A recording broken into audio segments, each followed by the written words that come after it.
Hare Hare, Hare Krishna, Krishna Krishna, Hare Hare, Hare Rama, Rama Rama, Hare Hare. Hare Krishna. Welcome, everybody. Can you hear me all right? I'm in a new environment, so I'm just making sure. For my respectful obeisances to His Divine Grace, A.C. Bhaktivedanta Swami Prabhupada, to all the great acharyas. We're following in the footsteps of the acharyas, and therefore we have no worries in life.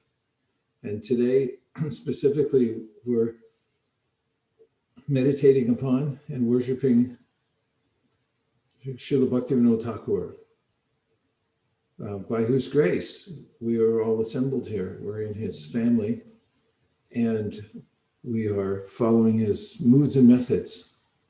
And to know more about him, to feel connected with him and empowered by him, we're going to be discussing the ways in which he talked about how to spread Krishna consciousness, and also his genius, spiritual genius that comes from his being a member of the spiritual world, and whose purpose is to bring Lord Chaitanya's movement to the whole world. So he's a fully empowered representative of Lord Chaitanya Mahaprabhu. Bhaktivinoda Thakur's songs all connect us to the spiritual world and the mood of worshiping Lord Chaitanya and Radha and Krishna, and also his writings, of which he has numerous books, over 100 books he wrote. And we have a couple of speakers today. Krishna Abhishek Prabhu, who specializes in studying Srila Bhaktivinoda Thakur. He's a great devotee in his own right, and also has a PhD in Bhaktivinoda Thakur, which is a good PhD to have, and is very intimately connected with his literatures and preserving them, bringing them out to the world. So we wanted to bring him to the attention of all the devotees who are engaged in distributing books and reading them. And also we have Lokaram Prabhu, who's going to give a presentation about some of the specific ways in which Bhaktivinoda Thakur spoke about how to connect to the public, some of whom may not be familiar with Krishna consciousness. I mean, how do you do that? What parameters are there when extending oneself out into the world to others who are fully unacquainted with Krishna consciousness? Has that ever happened to any of you? You meet people they've never heard of Krishna before? Anutama is shaking, Bhakti, Nisha. Yes, Malini Preeti, lots of them. Nitya Gopal. Yes. Okay, and Kota Karnava, definitely. He's scouring the Walmarts of the world, finding all kinds of wonderful people, but many of them have never heard of Krishna consciousness before. So we'll hear from Lokaram Prabhu, his presentation from Bhaktivinoda Thakur's teachings about ways in which to attract people to Lord Chaitanya and his movement. So the schedule for today, Shamini, I'm on a different screen today, so I may need a little bit of help. Yes, sir. So who are we starting with today? Prabhu, we were hoping that you could elaborate a little bit more about Srila Bhaktivinoda Thakur and the history of Bhaktivinoda Marathon in how it started at ISV. And then we can hear from Krishna Abhishek Prabhu and then Lokaram Prabhu. Okay. Thank you. Are both Krishna Abhishek Prabhu and Lokaram Prabhu on the call already? Lokaram Prabhu is on the call. I'm looking for Krishna Abhishek Prabhu. And yes, I'm here. Okay, great. Krishna Abhishek Prabhu. Thank you. Thank you very much, both of you, Krishna Abhishek Prabhu and Lokaram Prabhu. Bhaktivinoda Thakur, our marathon for Bhaktivinoda Thakur started in ISV. This meeting is being recorded. ISKCON of Silicon Valley in 2007. That seemed to be a good time to emphasize going out and distributing books because it's around the summertime, his disappearance day. And I had always felt that one marathon a year is not really sufficient.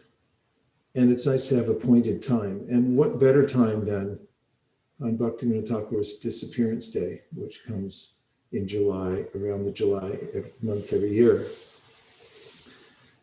We had put that as a point of time in which to follow the mood of Bhaktivinod Thakur to go out to distribute books together and offer the results to Srila Bhaktivinod Thakur.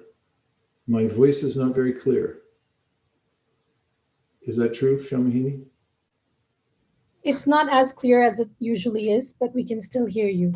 Okay. Okay, I won't be talking that much today, but I'm in a different environment. I'm not used to being on the road and traveling. At home, everything's all set up, not here as much. Okay, so the Bhaktivinod Thakur marathon has been amazing for us at ISV and other places. And the reason is because Bhaktivinod Thakur is very merciful. When we work in the world, there are various reasons for working, but the best reason is to please the Vaishnav. Srila Prabhupada emphasized repeatedly how the mercy of Bhaktivinod Thakur is very important to all of us, to the movement of Sri Chaitanya Mahaprabhu and everybody in it. After all, he's the one who envisioned all of the international devotees, and there weren't any at that time, coming together in Mayapur and chanting Jai Sachinanda. He saw it, and he also predicted that there would be a great empowered devotee who would come and spread Krishna consciousness all over the world. He also envisioned that an Adbhut Mandir, a beautiful mandir as a headquarters for Lord Chaitanya Mahaprabhu's movement in Mayapur and so on. And all these things are becoming manifest or have manifested. And so working to offer Bhaktivinod Thakur on his disappearance day the results of Sankirtan, going out and meeting people and giving them opportunity to take to Krishna consciousness, is spiritually edifying to stand before the previous acharyas, like especially Bhaktivinod Thakur on that day, and say, here's what we did. We went out and distributed so many books, Srimad Bhagavatams and Bhagavad Gitas, and it's an offering to you. We can offer fruits and flowers on a disappearance or appearance day of a great acharya, but to offer the results of Sankirtan is especially powerful. So that became the basis for growth at our Sankirtan program at ISV. And now we're integrating it into the year's scheme of book distribution for the global Sankirtan. And especially this year, we have, again, lofty goals for Bhadra Purnima to distribute at least 25,000 sets of Srimad Bhagavatam. And we're taking Bhaktivinod Thakur's Divine Disappearance Day as a check-in point. So everyone by that time can officially announce what their individual goals are for their communities. And we can check in to see how we're doing so far. Some centers have already been distributing books since after Gaur Purnima, sets of Bhagavatams especially. And we can check in because it's good to have an interim point to see how we're doing going towards the big goal of Bhadra Purnima and the 25,000 sets of Bhagavatams on September 20th in America and 21st in India. So we encourage everybody to be ready to have their pledges, their goals firmly in mind.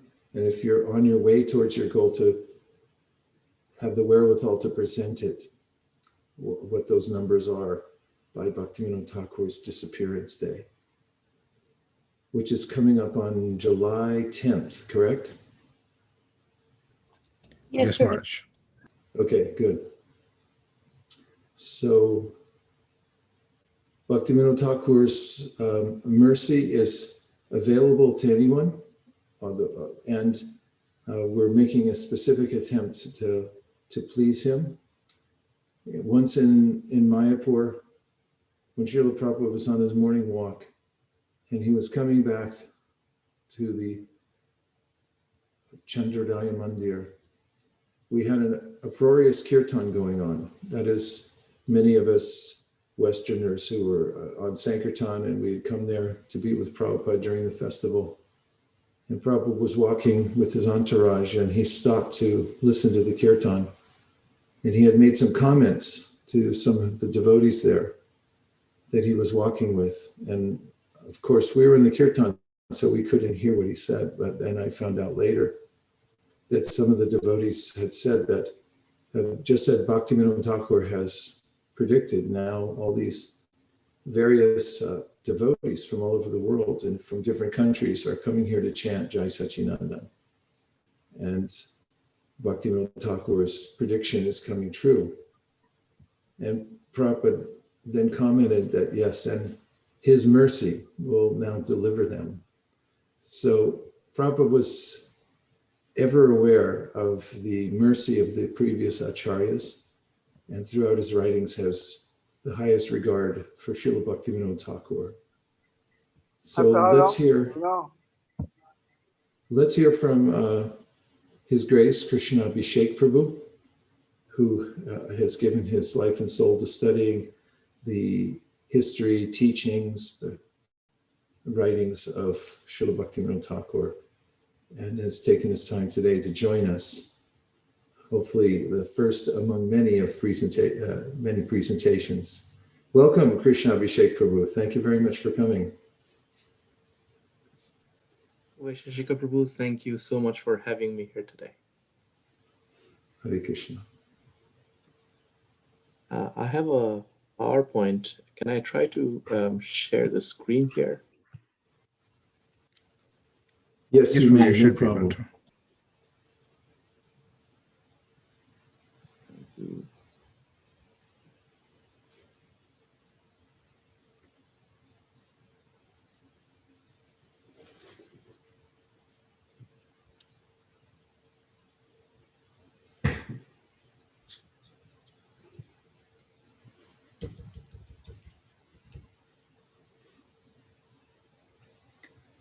Is everybody able to see the slides? Yes. Okay. Before I start, I would like to thank all of us who have assembled here today morning, US time, and tonight, India time.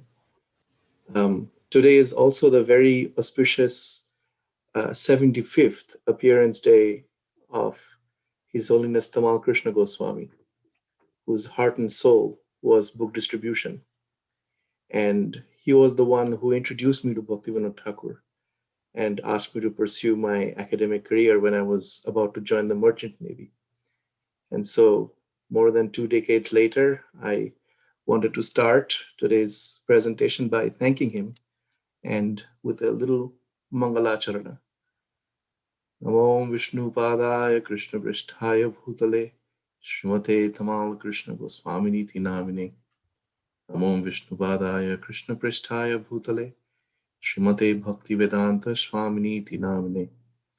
Namaste Saraswati Deve Gauravani Pracharine Nirvishesha Shunyavadi Paschatya Deshatarine.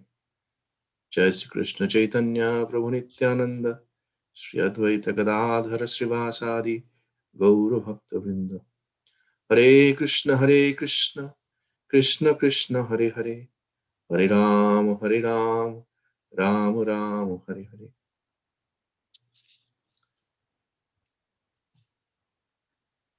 So before we start, I wanted to quote a couple of passages from a letter from Tamal Krishna Goswami in honor of his memory on his 75th birthday. And he echoed the first paragraph of Bhaktivinod Thakur's Jaiva Dharma when he wrote a letter to me saying, Bengal is wonderful in all of India and India is wonderful in all of the world. And then to encourage us in doing Sankirtan, and I was trying my best to distribute books and arrange programs and so on and so forth. He pointed out to the Guru Parampara and said that with such an exalted ancestry, which all of us have, how can any one of us achieve anything but wonderful results? And then he pointed out, as Vaisheshika Prabhu kind of indicated, that there are some people who we have not met before, and we are introducing Krishna for the very first time. And so Gurudev Tamakrishna Goswami pointed out that preaching with a mood of boldness and determination in the face of opposition is the mood of Bhaktisiddhanta Saraswati Thakur as well as Srila Prabhupada. But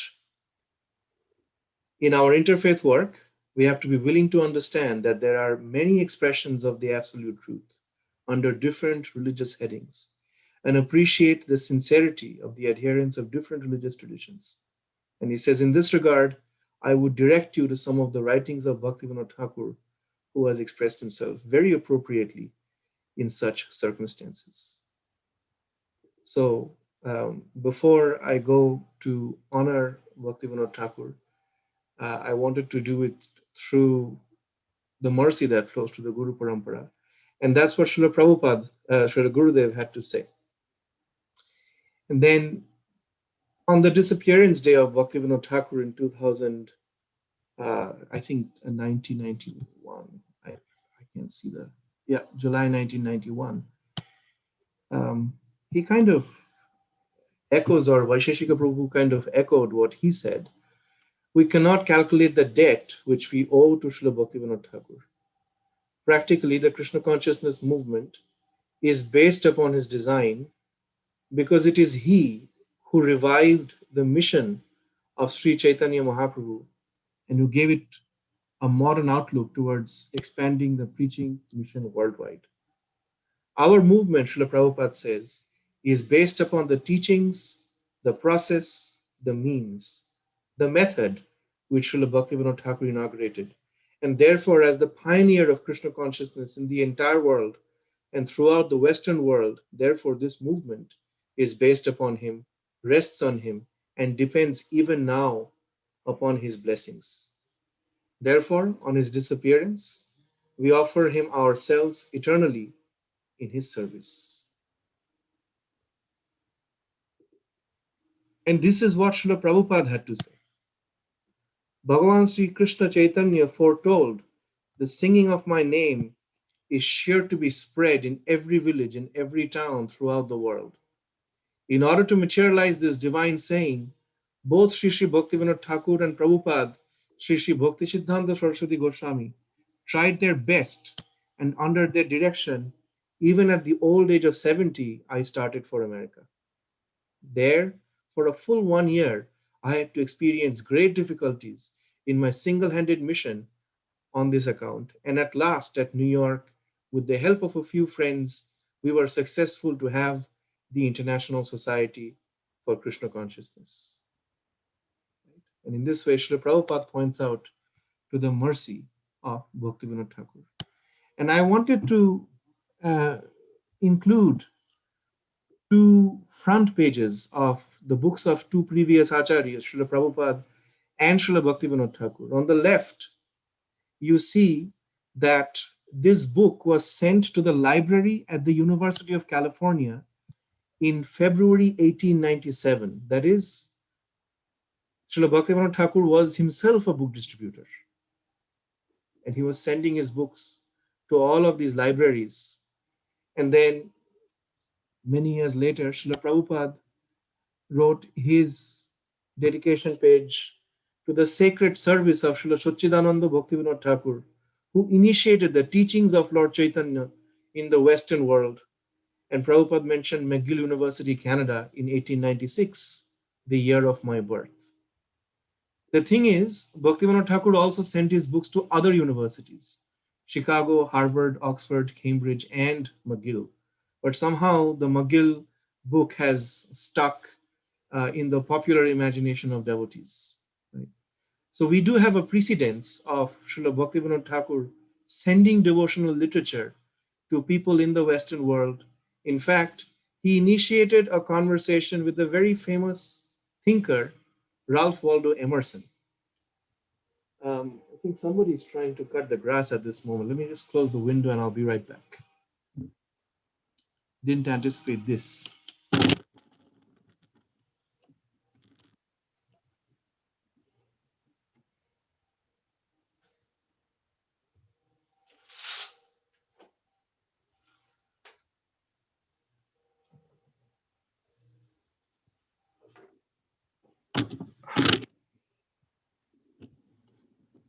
I hope it's not too much background noise. No, it's fine, Prabhu. We can hear you okay. And then to go through the parampara to understand the mercy of Bhaktivinod Thakur, I selected a small leela from Bhaktisiddhanta Saraswati Thakur that happened on his disappearance day. Then one time in Calcutta in 1919, so exactly about 102 years back, Srila Bhaktisiddhanta Saraswati Thakur suddenly declared, here at Bhaktivinod Asan, we must gorgeously celebrate the Tirobhav Mahotsav of Srila Bhaktivinod Thakur. Organize a massive festival, invite thousands and feed them all. His few disciples had no idea how this could be possible, as the scheduled date was looming ahead and they were already strained just to maintain the regular activities of the asana. Shortly thereafter, a zamindar, a feudal lord, visited the asana for the first time, and after hearing Srila Bhaktisiddhanta speak only for a few minutes, volunteered to contribute 30 mounds, about 1,000 kilos of rice, and a cash donation for the festival, during which over a ton of rice prasad was distributed. So you see what Vaisheshika Prabhu is doing to us, pushing us to distribute the books of our previous acharyas. And sometimes we think, is this realistic? 25,000 copies for Bhadra. When I heard that number for the first time, I was like, whoa. But this is the way the mercy of the parampara flows. And this is what Saraswati Thakur did. This is what Tamakrishna Goswami did. This is what Srila Prabhupada did. So we are in very safe hands. And so what you have here is a picture of what we call Bhaktivinoda Parivar, the family of Bhaktivinoda Thakur.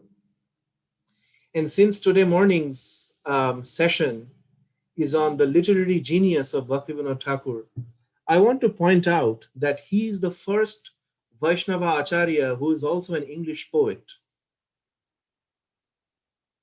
No other Acharya before him actually wrote poetry in English.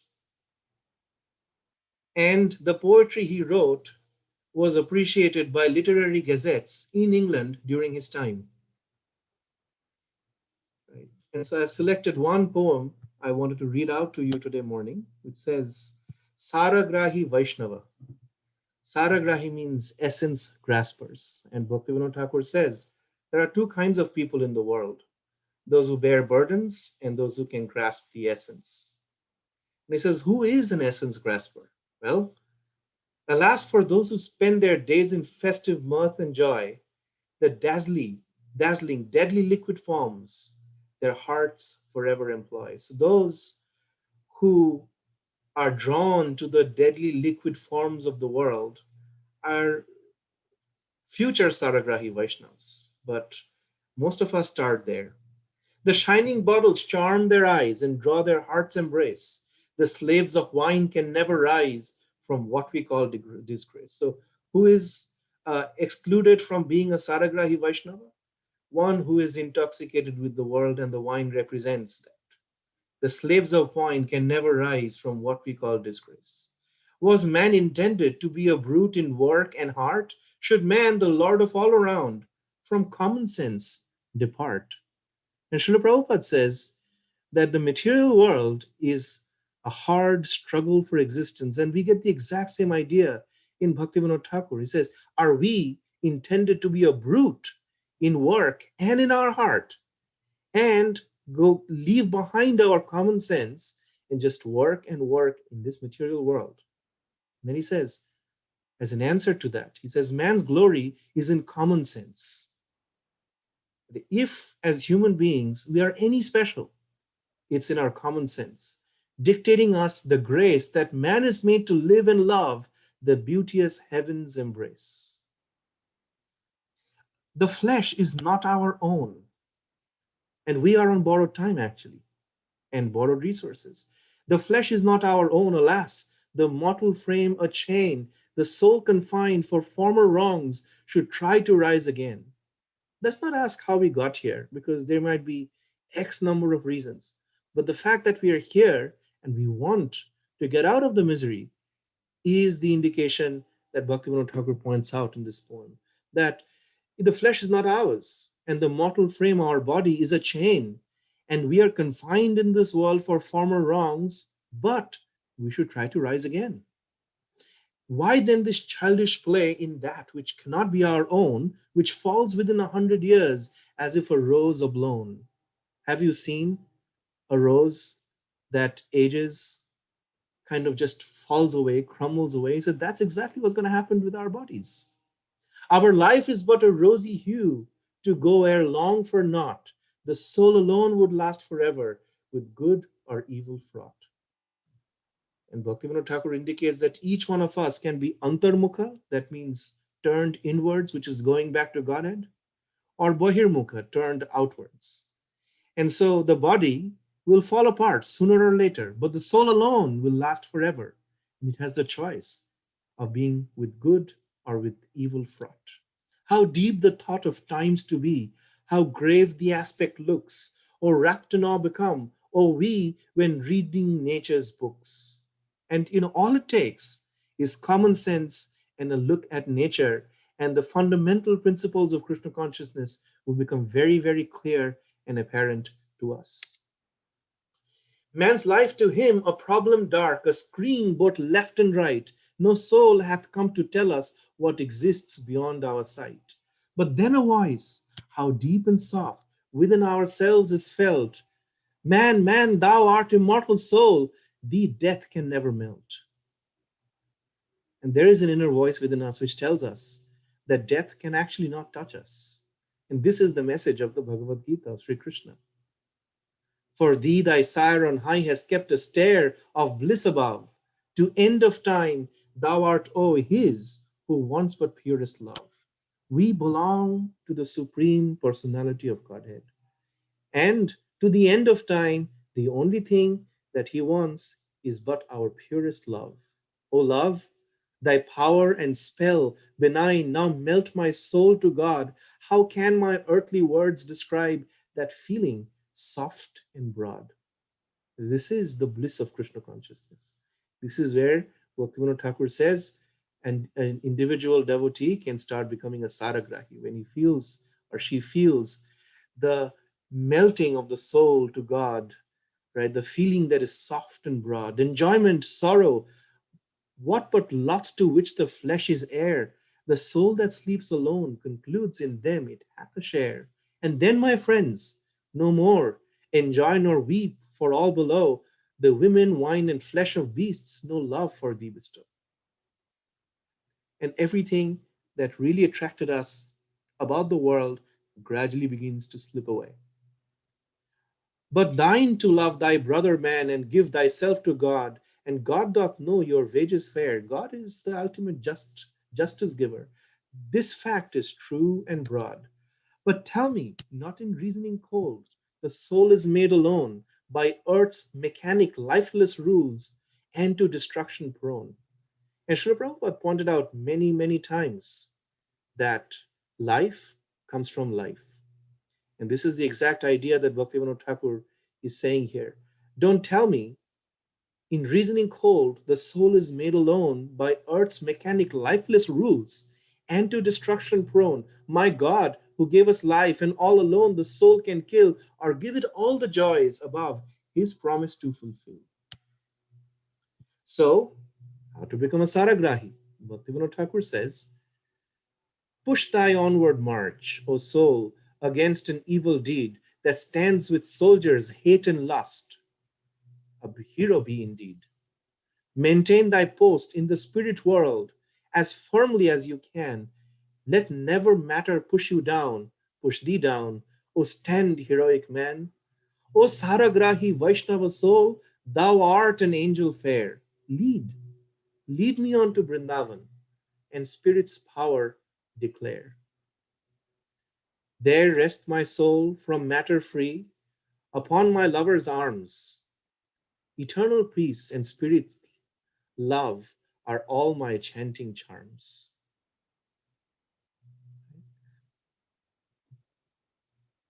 I hope you relished it.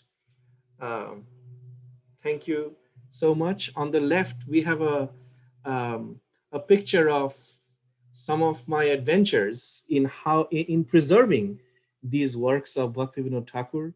As you can see, libraries in India are not always the most efficient in preserving ancient works. So my struggle over the last 20-25 years has been preserving the works of our previous acharyas. And so I put a little picture there. There are a couple more things I wanted to quickly bring to your attention. And here we have a page from the notebook of Bhaktivinod Thakur. On the left, it says Song 8, Narada Muni Bajaye Bina Radhika Ramana Name, Namo Yamuni Udito Hoy Bhakoto Gito Shame, Omyo Dhara Borishe Ghano Shrabono Jugale Piya, Bhakoto Jano Shaghone Nache Bhoriya Apono Hiya. Right? And so on the left, you can meditate on the handwriting of Bhaktivinod Thakur.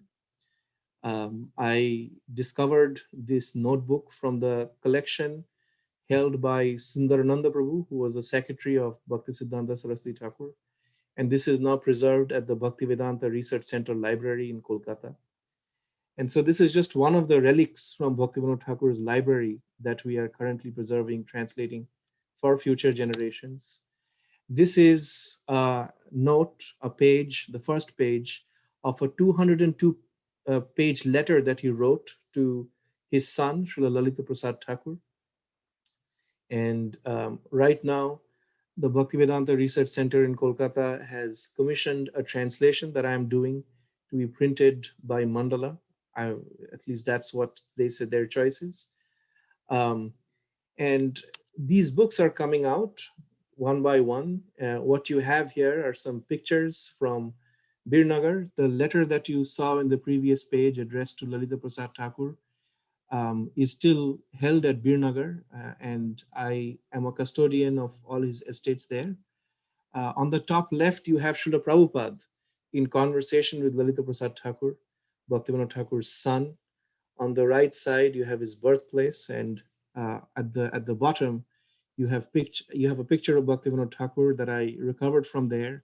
It's a very famous picture, actually. It kind of circulates quite prominently around ISKCON and other groups. And here are the temples that he spent his childhood years playing around. And the place at his birthplace was originally designated by him to be a research institute, and we're slowly building it according to our capacity. On the right is yours truly holding a tree that was planted by Bhaktivinod Thakur. It's a jama tree on his childhood home, and it still bears fruit every summer. So if some of you want to take the direct prasad of Bhaktivinod Thakur from a seed he planted during his childhood, we can go and get the berries during summer. And here are some instructions from Srila Prabhupada. He had Yaduvara Prabhu microform some of the handwritten stuff at Bhaktivinod Thakur's place, and he said, "You may develop the films of manuscripts from Birnagar and inform me what you have done and which manuscripts are with you. Then I shall inform you to where to send them for translating, etc." A long plan was to get all of Bhaktivinod Thakur's books translated in as many languages as possible and distributed around the world. And we are trying our level best to fulfill that desire of our previous acharyas. And here is another place where I had the good fortune of serving and curating Bhaktivinoda Thakur's personal artifacts. On the left is the original deities of Mayapur, Gaura Vishnu Priya, that Thakur personally installed. And he kept a picture of Gaur Vishnu Priya right next to his bed. And these are the pictures he meditated on when he passed on from this world. So that picture is still there. It's not in a very good shape. And on the top, you see his room. And I'm sitting there and trying to serve his deities. The wall had fungus and stuff on it, and we kind of did a little samskara on the walls. At the bottom on the right side, you see his wooden shrine. And because it was completely destroyed, I, with the help of an assistant, made a little marble shrine to house his beloved deities. And I don't know if you know this, but Bhaktivinod Thakur had sets of deities at different places. So in Orissa, he had Radha Madhava. In Swarupganj, which is now the deities are in Yogapith, he had Kunja Vihari.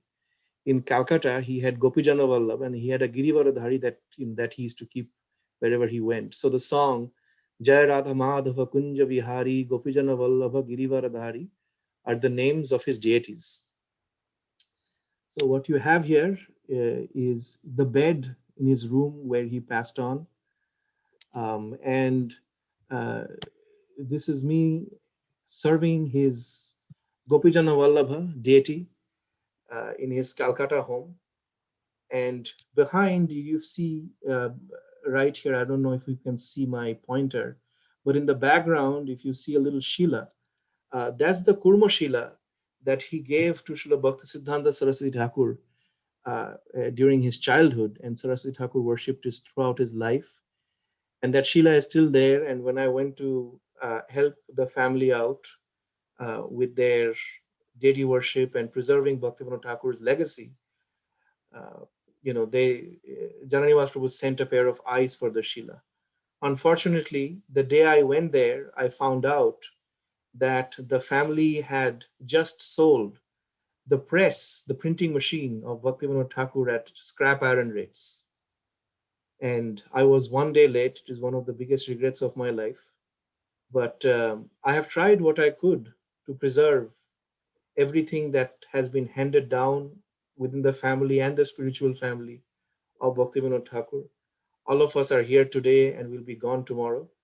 But if we keep these things behind, then as future generations of Bhaktivinod Parivar, the spiritual family of Bhaktivinoda Thakur expands, people will actually find more reason to be Krishna conscious. They will find shelter.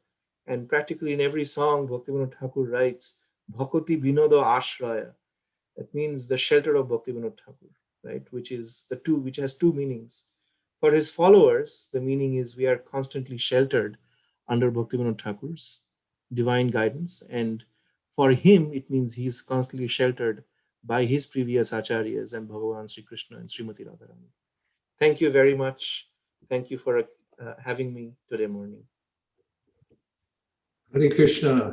Krishna Abhishek Prabhu, our hair is standing on end. It was so meaningful and brought us so much closer to feeling our connection with Bhaktivinoda Thakur as we read Srila Prabhupada's books and the books of Bhaktivinoda Thakur and sing his bhajans, and also go out into the world to distribute. A couple of points that really stuck with me.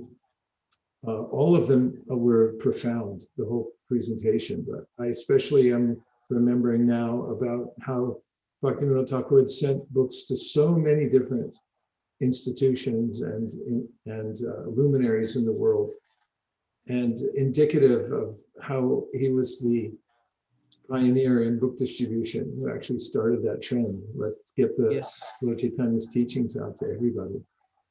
And then you also mentioned how he was the first Vaishnava Acharya to write poems in English. And you read that poem, that was profound also. As Prabhupada indicated so many times about how English was important, so did Srila Bhaktisiddhanta. And because they saw the utilitarian nature of it, that it would be the medium through which Lord Chaitanya's movement would go all over the world. So we're so fortunate to have now Prabhupada's books in English. And finally, what a shock to hear about the printing press being sold. And it stands as a warning to the ways of the world that so easily people forget about the treasures we have among us in the forms of the Vaishnava Acharyas, the Association of Devotees, what speak of the Vaishnava literatures. And so in our work together as a global team to distribute Srimad Bhagavatam and the other Vaishnava literatures, Sri Chaitanya Charitamrita, we have to remember that this is an emergency work to preserve for posterity, for future generations, the only means by which one can come out of the oppressive nature of this material world. Krishna Abhishek Prabhu, we'll be calling on you many, many, many times to get your association and find out more about Bhaktivinod Thakur. But thank you very much for joining us today.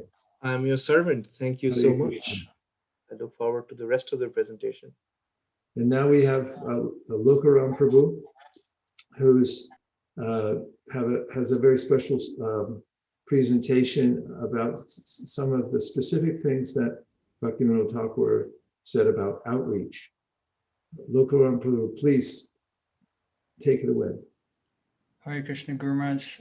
First, I want to thank you and everyone here for the opportunity to share this short presentation.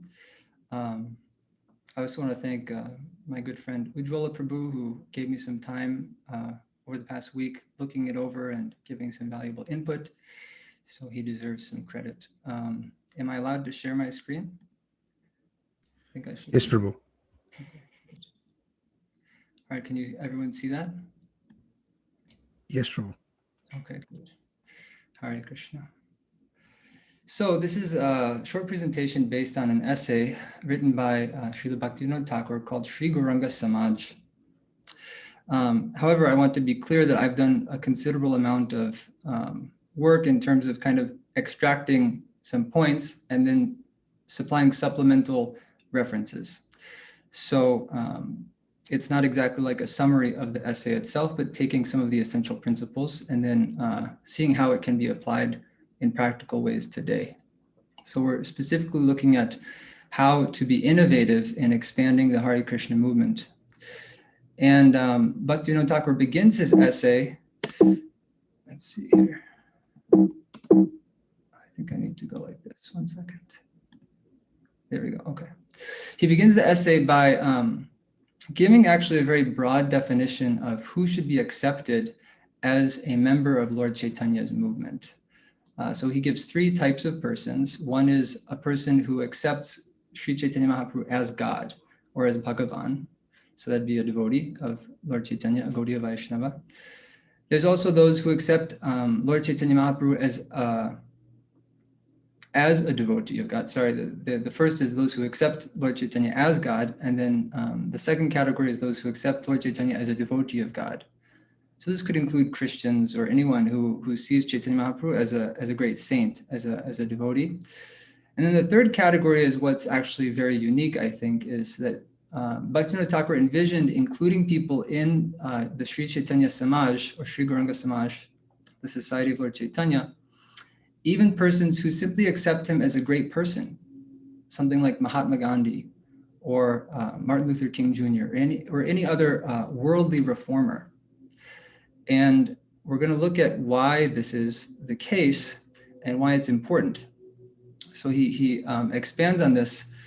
Bhaktivinod Thakur writes, if the second and third categories are not included in the Society of Sri Gauranga, then this society cannot be said to benefit the public at large. Because obviously most people, they don't really know much about Lord Chaitanya. So there needs to be a very low entry point in order to actually be accessible to everyone. And then he writes, taking care to bring them within the community of Sri Gauranga is thus an intelligent act. So how can people who don't believe in God and who don't have faith in devotion to God be counted as members of the Hare Krishna movement? It seems a very, maybe overly broad condition. But this is based on the way that bhakti works and how bhakti begins in the life of a conditioned soul. In the beginning, faith in Krishna and faith in bhakti actually isn't required in order to benefit from the association of devotees. So here's a nice verse our acharyas quote in some of their commentaries. Madhura Madhura Metan Mangalam Mangalanam Sakala Nigama Vali Sat Palam Chit Svarupam Sakrit Api Parigitam Shradhaya Helaya Va Bhriguvara Naramatram Tarayet Krishna Nama. The name of Krishna is sweeter than the sweetest, the most auspicious of all things, auspicious, the highest fruit in the tree of all the Vedas, and is composed entirely of pure consciousness. O best of Bhrigu's dynasty, heard once with faith or in negligence, the holy name can deliver any human being. So this applies not only to the holy name of Krishna, but to the Srimad Bhagavatam, or to any other limb of devotional service, that if someone even accidentally performs a limb of devotional service, even with neglect, this Sanskrit word helaya, with inattention, still it has a transcendental effect. And especially this is true of the holy name, as we hear that in the age of Kali, Krishna descends in the form of his holy name. And also in the age of Kali, he descends in the form of Bhagavatam. So these two forms of devotional service are especially potent. Whenever anyone comes in contact with the holy name or with Srimad Bhagavatam, then they get benefit regardless of whether or not they have faith. And from association with devotees and association with these forms of the Lord, faith begins to develop. So this is another quote from Bhaktivinod Thakur from this essay. If those who honor Sri Gauranga constantly cultivate an understanding of his glories, they will become supremely pure Vaishnavas within no time. Moreover, even if those who do not honor him at all attend the society's assemblies and thereby regularly hear sweet narrations about him, they will also become gentle at heart. Moreover, they will eventually relinquish the impurity of their adherence to other sampradayas and become wholly pure bhaktas of Gauranga. So he says, even if they don't honor him at all, if they just attend assemblies of persons who do honor Chaitanya Mahaprabhu, then gradually they will start to appreciate him also. And this is from Sri Vishwanath Chakravarti Thakur's commentary on important verse in the Bhagavad Gita, 7:28. Persons who have acted piously in previous lives and in this life, and whose sinful actions are completely eradicated, are freed from the dualities of delusion, and they engage themselves in my service with determination. So Sri Vishwanath writes, then who is qualified for bhakti? This verse answers the question. Those whose sins have been partially destroyed by pious activities, punya karma, develop a predominance of sattva guna, and the influence of tamo guna diminishes. The result of this is a decrease in illusion, and consequently they become less attached. Then they have the chance to associate with my devotees, and by taking up the practice of worship, they become completely free of sin. Being freed of illusion, dvandva moha nirmukta, they become steady in worshiping me, dridhavrata. Thus, one should not consider that punya karma is the cause of bhakti. So what's the relationship between punya karma and bhakti? Well, what's being kind of indirectly said here, and what Jiva Goswami especially makes clear, is that pious people have the habit of doing pious things, like visiting holy places, visiting temples of worship, doing meditation, doing different things that are sattvic in nature. And thus they're much more likely to encounter a devotee versus those in the mode of ignorance who go to bars, brothels, and other places where devotees don't really frequent, right? So that's the value of being a pious person, is it greatly increases the odds of running into a devotee if you go to these sorts of places and you're attracted to these sorts of things. And specifically, due to the influence of sattva guna, you become less attached to matter. You become a little bit disinterested in the material energy, and you realize that maybe there's something higher, and so you seek out the association of transcendentalists. For example, in my life, shortly after I became a vegetarian, I started to take my practice of meditation more seriously. And then I started to think, well, maybe I need someone who can guide me in this practice. So I didn't really have faith in Krishna. I didn't really know what was bhakti, but still, because my life started to become a little bit more sattvic in nature due to some pious credits, I started to seek out people who could help me. And so the principle is that appreciation fosters faith. Simply by coming in the association of devotees, by seeing their conduct, by appreciating their qualities, their behavior, and so on, that creates a very fertile ground for the seed of faith to be planted in the heart. So this is the active principle here, that faith comes from the association of devotees. And so even if somebody doesn't have faith in Krishna, still we can include them in the society of Sri Chaitanya Mahaprabhu if they have some appreciation for the Hare Krishna movement, even if it's based on mundane reasons. So here's another doubt that one may have. Who is pious in this age of Kali? No one wants to go near devotees of the Lord. They think we're mentally deranged, right? Actually, when people find out that we're devotees of Krishna, they run away. So does this principle really apply in the age of Kali? Who is going to holy places? Who's going to temples?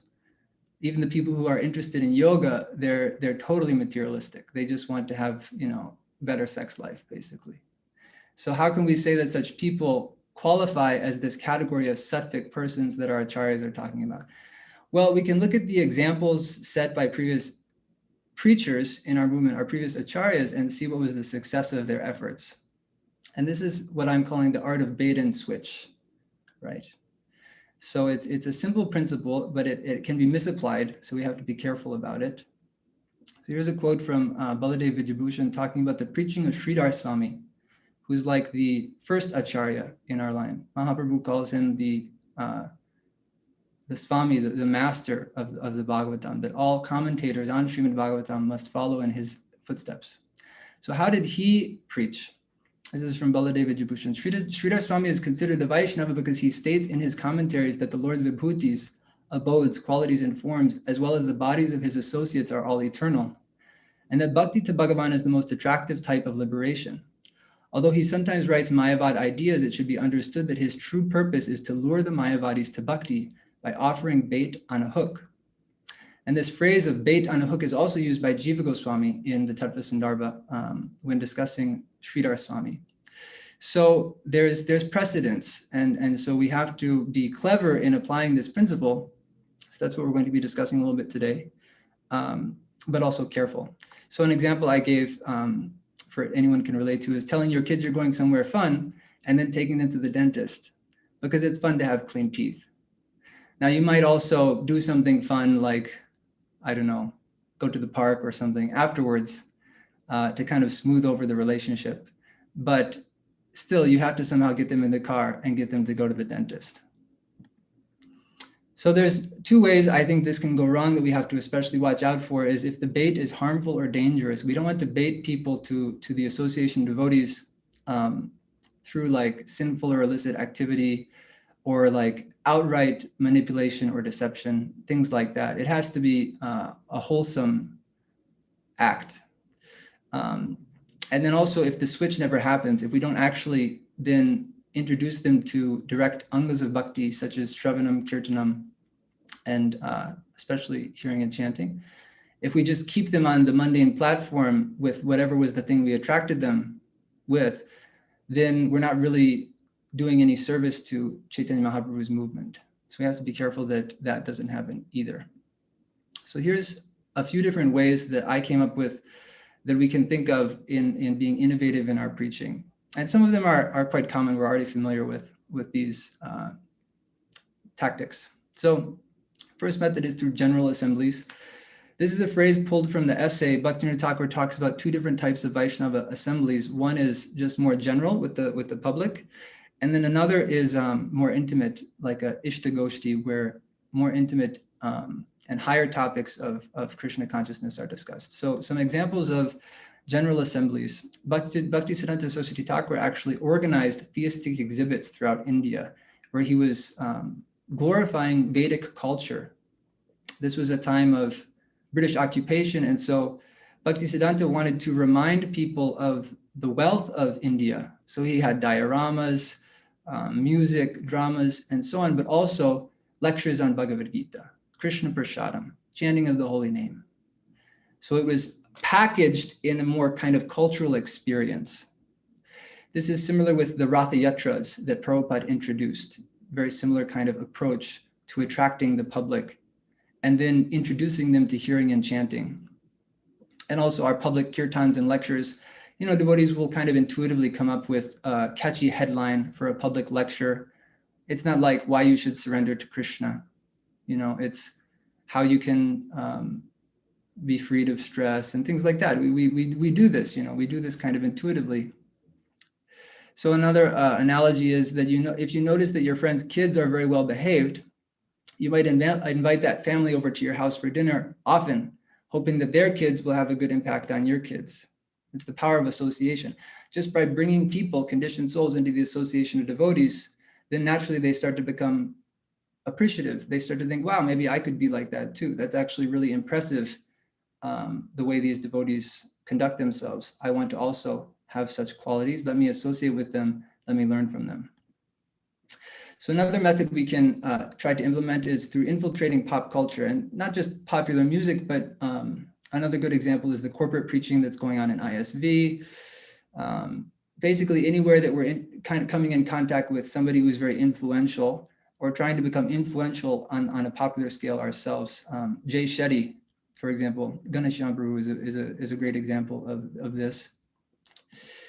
So other examples that we see in the history of our movement are the mantra rock dance, the Hare Krishna record that came out of the UK, and the collaboration of Yamuna Devi, Mother Yamuna, and the other devotees with the Beatles, and the Krishna core rock bands of the 80s and 90s. There was Shelter, 108. Actually, I've met a number of devotees who were very inspired by those groups and who joined because of that connection. So another analogy is, if you want to give your child medicine, you can hide it inside of a ladu. Or my son, he really likes peanut butter. So basically whatever I put in peanut butter, he'll eat that.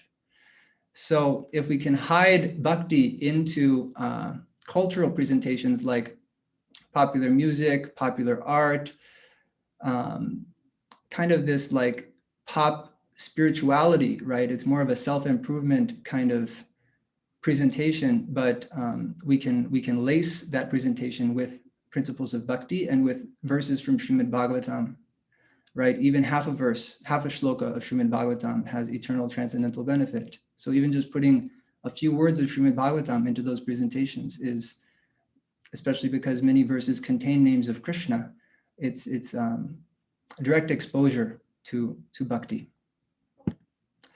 And the third type is mundane welfare work. So this is probably most controversial.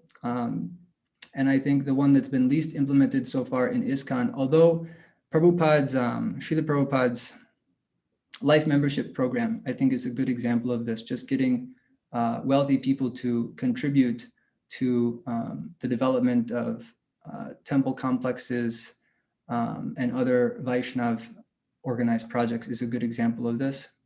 So here's a verse from the Hari Bhakti Vilas. One must be considered a devotee of the Supreme Lord who always supplies food grains, cloth, and other necessities of life according to his capacity to other devotees. And then from Bhaktivinod Thakur's Sri Gauranga Lila Smarna Mangala Stotram, Lord Gauranga mercifully gave clothing and money to the poor, and he satisfied hungry guests by giving them varieties of foodstuff. In the same way, he gave great happiness by the distribution of the great treasure of transcendental knowledge. May that Lord Gauranga eternally travel on the path of my memory. So although normally in our preaching, we want to emphasize that you are not this body, we want to cure people of their ignorance, right? Like the example Krishna gives is, if you just save the dress, he compares the soul to the self, and the body to the like clothing, just clothing. So if you're just helping the clothing of somebody, what are you really doing for them? So Prabhupada in his preaching emphasized this principle, and it's true that we should primarily strive to enlighten people by giving them spiritual knowledge, but still we should not be callous. It's a duty of being a human being to try to care for others. And if we can do this work, set this example, as Krishna says in Bhagavad Gita, yad yad acharati shreshtas, then we set that example for others to follow, then they will also take up such work and indirectly engage in service to the movement of Lord Chaitanya Mahaprabhu. After all, devotees need to eat, devotees need clothing, devotees need jobs, devotees need homes, and so on. So by doing this work, then they can indirectly and even perhaps unknowingly contribute to the Vaishnava movement. So there's a number of places in the Bhagavad Gita where Krishna explains the value of selfless work. For the sake of time, I didn't include all of these verses, but these are some of the main ones, the main places I found. And again, the point is that pious activity results in the cultivation of sattva and a sense of detachment, which leads to seeking out association with transcendentalists or being more inquisitive about topics of transcendence.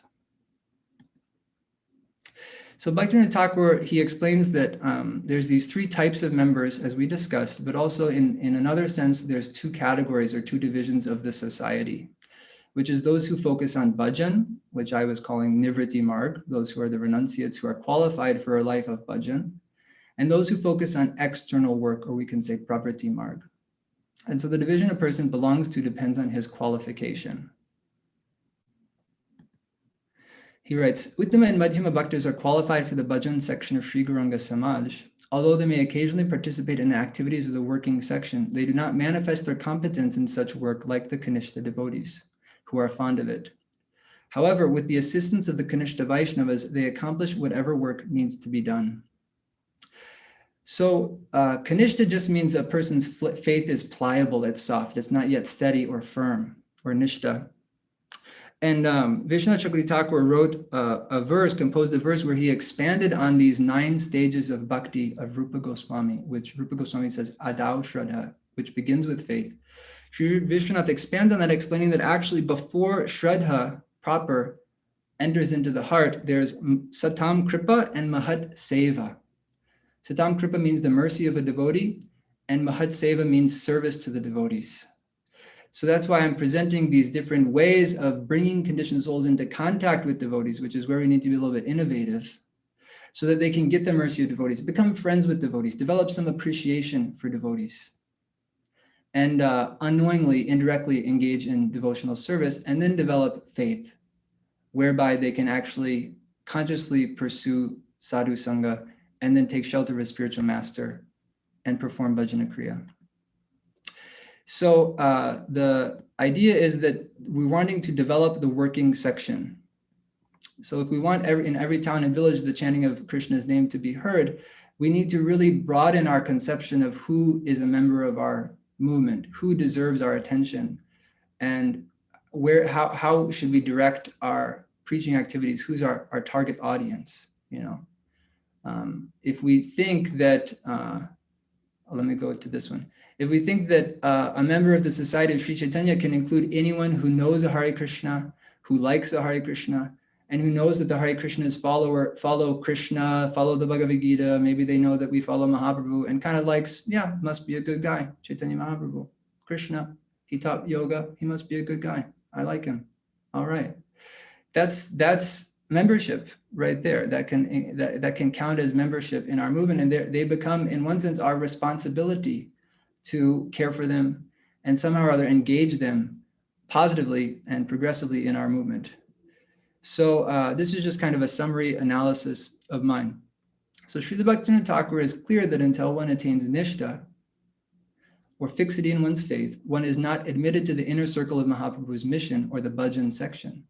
This means that up to that point, in addition to completing one's daily bhajana kriyas, one should, under the guidance of Madhyama and Uttama Bhaktas, actively develop the working section, or that aspect of the mission which engages everyone in the world in the service of Mahaprabhu, by directing them in authorized welfare work. Combined with appropriate doses of Shravan and Kirtan, this program will cleanse the minds and hearts of participants, and they will gradually develop a taste for hearing about Krishna and chanting his names. Then they will join the ranks of the devotees. So the Vedic model is a society of sacrifice, somehow or other, because the king is pious and he engages brahmanas in sacrificial acts. The whole of society is engaged in sacrifice. So similarly, we want to create a social circumstance in which everyone can somehow or other be engaged in some contribution to the Hare Krishna movement. And in that way, they'll get a slow accumulation of devotional credits, and eventually they'll get the mercy of a devotee, and then their spiritual life will begin. So still, in pursuance of this, we have to be careful. Bhaktivinoda Thakur says the responsibility to preach is best given to the members of the bhajan section. Mere eloquence cannot make one a preacher of Sri Gauranga's teachings. If some young, learned, great souls attend Ishtagoshtis of the bhajan section and therein discuss in a simple-hearted way the teachings of Sri Gauranga, they will quickly become adept preachers. So the main thing is that those who wish to preach and guide others in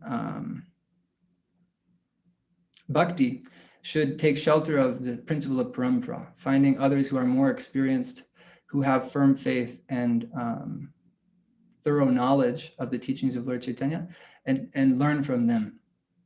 Not that we appoint ourselves, but we should get the blessings of those who come before us. And Bhaktivinoda Thakur writes, it is vital that Sri Gauranga Samaj exercises great care in its preaching. Discourses and instructions should be strictly in accordance with the teachings Sri Gaurachandra bestowed upon the jivas of Kali Yuga out of his boundless compassion. So we have to be careful that visually speaking, if this circle is the 9 stages of bhakti that Rupa Goswami delineated, beginning with Shraddha and then Prema at the center, we want to be taking people from outside the circle and bringing them in. And they have to go all the way in. They can't stop on the outside. I mean, some will, but our intentions and our encouragement and our efforts and our preaching should be bringing them into the circle. So, but we need to be broad-minded, as Bhaktivinoda Thakur says here, that if the second and third categories are not included in the society of Sri Gauranga, then the society cannot be said to benefit the public at large, and thus taking care to bring them within the community of Sri Gauranga is an intelligent act. So it's a very broad-minded conception, but it's based on this highest realization wherein one sees everyone as a Vaishnava. Every soul is part and parcel of the Supreme Lord, and there's a little pamphlet Bhaktisiddhanta Saraswati Thakur wrote where he says, this pamphlet called Vaishnava, Real and Apparent, where he says every living being is a Vaishnava. So we can try to see like that and try to feel a sense of brotherhood or sisterhood with everyone. And from that comes a sense of responsibility. What can I do to benefit this person? And that means connecting them with Krishna. So that's the heart of the whole thing. So then this is a nice kind of summary quote from Bhaktivinoda Thakur as he concludes his essay, The True Sri Gauranga Samaj.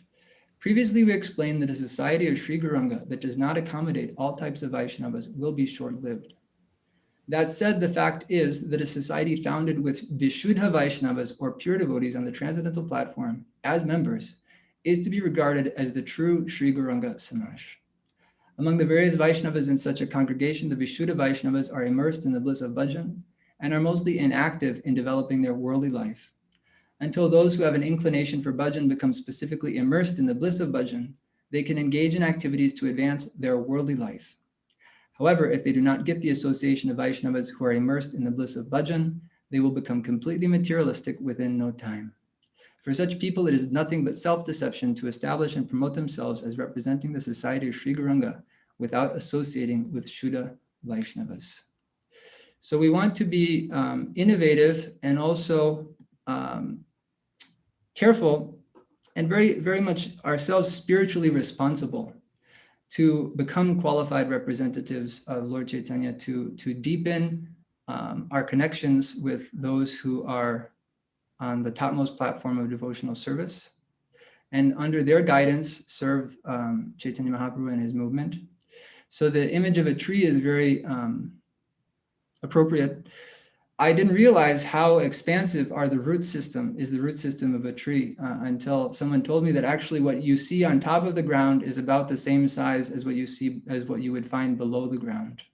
It's easy to forget about that what's visible to us is just what's happening above the surface, but it's only possible because of what's going on beneath the surface. So Bhaktivinoda Thakur has said that you can estimate the potency of a Vaishnava, which is visibly outward and visible outwardly by their external contributions. You can have a sense of what's going on internally. Still, that must be sustained. We see sometimes devotees become very influential for a short period of time, but then they go away. So we should understand that their root system was not properly developed. And we don't want to have that problem ourselves. We want to have a sustainable, long-term trajectory spiritually. So we have to have a very strong root system, which means rigorous practice of hearing and chanting in the association of pure devotees. And if Jagai and Madai can do it, anyone can do it. No one has the excuse that, well, I'm not qualified or I'm too fallen, because these two were the most horrendous of people, but they got the mercy of Nityananda Prabhu. And so they were able to experience even the highest attainment of Krishna Prema. Hare Krishna. Thank you very much.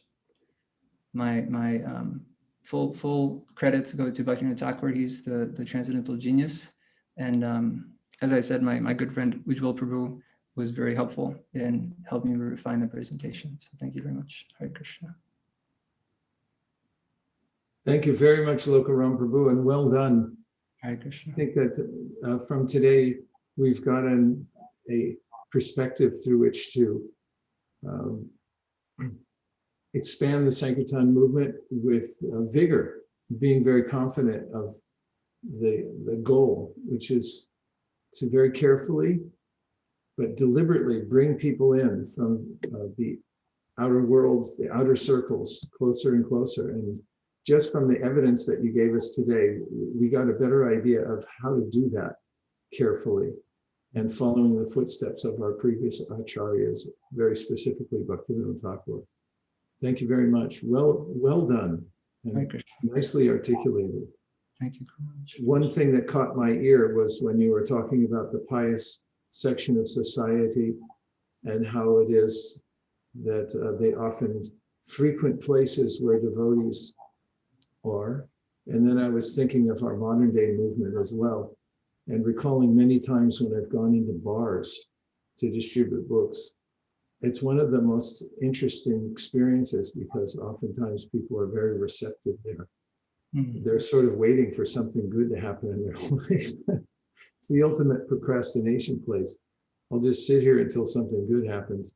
And I found really receptive people inside bars. And of course, we have devotees crisscrossing the country now, going to Walmarts and all kinds of places where no one would expect. And this seems to be the work of Lord Nityananda Prabhu, that he would go where other people wouldn't go. And the admonition is, if you see him going in those places, don't think anything's wrong. He's doing this kind of work. It's so helpful. Thank you. Well, I'll just show at the end here a branded marathon or concept that we have. This beautiful artwork done by Kaveri. And as we're going on celebrating Bhaktivinod Thakur's genius, we're coming closer to his teachings and also his mood, which was really to create a marketplace so that everyone could take advantage of the teachings of Lord Chaitanya Mahaprabhu. And I can only imagine, I mean, nowadays going to the post office to send something is not such an easy task. They're not the most alacritous of people in the world that I've found.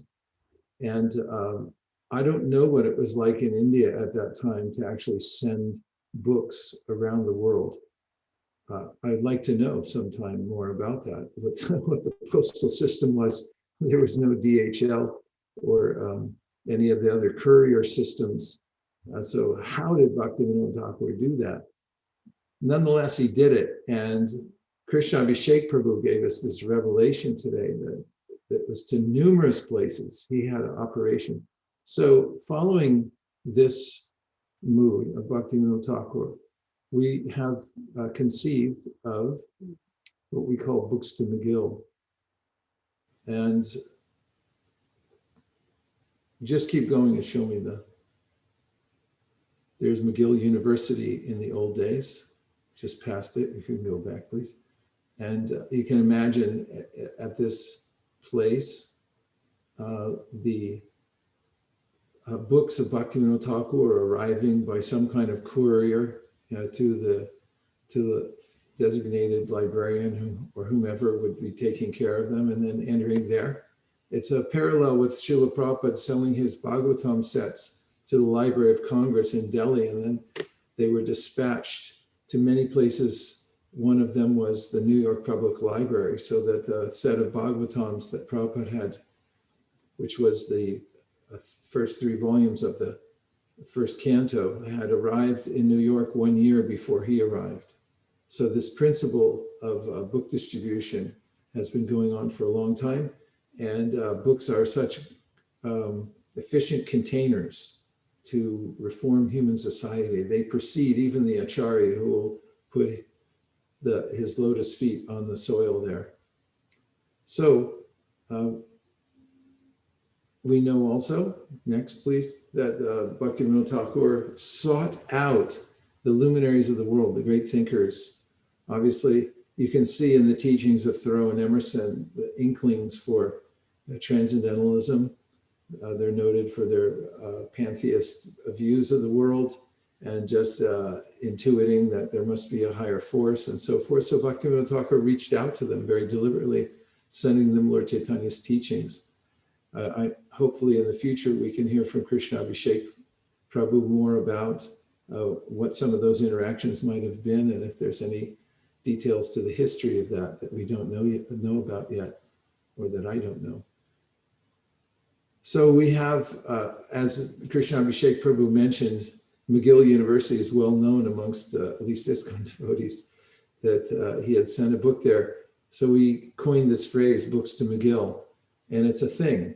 This thing is that we are very deliberately making a database of luminaries, famous people in various realms, like in the realm of pop culture, in politics, people who are famous for being famous, and looking to see who among them has an inkling for some spiritual pursuit, and then making sure that they get books. So we'll be refining this process, but it's already going on, and we're going to follow in the footsteps of Bhaktivinod Thakur in the Books to McGill program.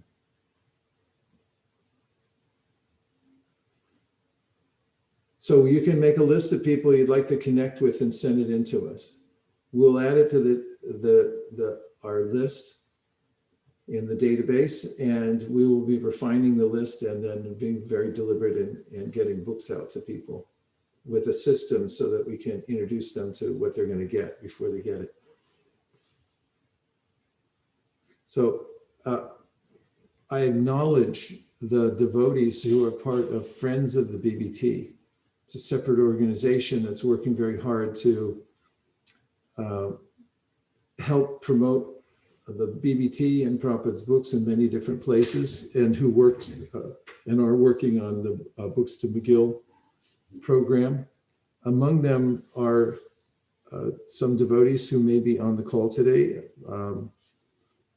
First of all, we have Meenakshi Devidasi Nandini Kishori, who's everywhere, doing everything all at the same time.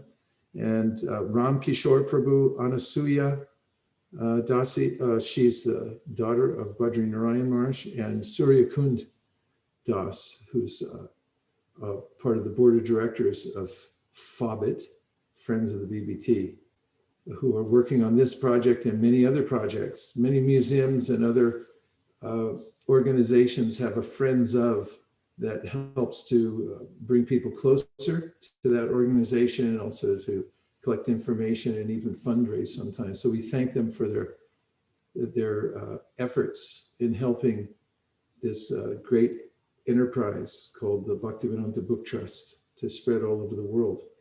My special thanks today to His Grace Abhishek Prabhu, who brings his laser-like focus on the teachings of Bhaktivinod Thakur. He also brought a special flavor today by invoking the memory of His Holiness Tamal Krishna Maharaj, who is one of the great champions of book distribution, working to start along with Vishnu Jana Maharaj. The Radha Damodar program is also instrumental in many places around the world. Prabhupada appointed him a BBT trustee based on the fact that he was so engaged in marketing Prabhupada's books. And we also thank Lokaram Prabhu for such a practical and well-articulated presentation about the teachings of Bhaktivinod Thakur It's really been enlightening. And thank you everyone for joining us for this program. Let's parlay this important information into action. And we'll be meeting back with you for Bhaktivinod Thakur's Disappearance Day to take the pledges everyone has towards the big marathon, 25,000 books, and also celebrating the disappearance of Bhaktivinod Thakur by offering whatever scores we have up to that point for his pleasure. Shamahini, any last points that you'd like to make? No problem. Thank you. Dear Srila Prabhupada, dear Sri Chaitanya Mahaprabhu, dear Srila Bhaktivinod Thakur, if you so desire, please empower us to continue spreading the Sankirtan movement all over the world, innovating in ways that will bring in more and more people to the fold of the practice of Bhakti Yoga. Thank you very much for considering our request, and please let us smash our goals for your pleasure. Please send us all resources and the enthusiasm and energy to do so. Om Tat Sat. Everyone who agrees with this prayer in part or in whole, please unmute and say Hare Krishna. Hare Krishna. Hare Krishna. Hare Krishna.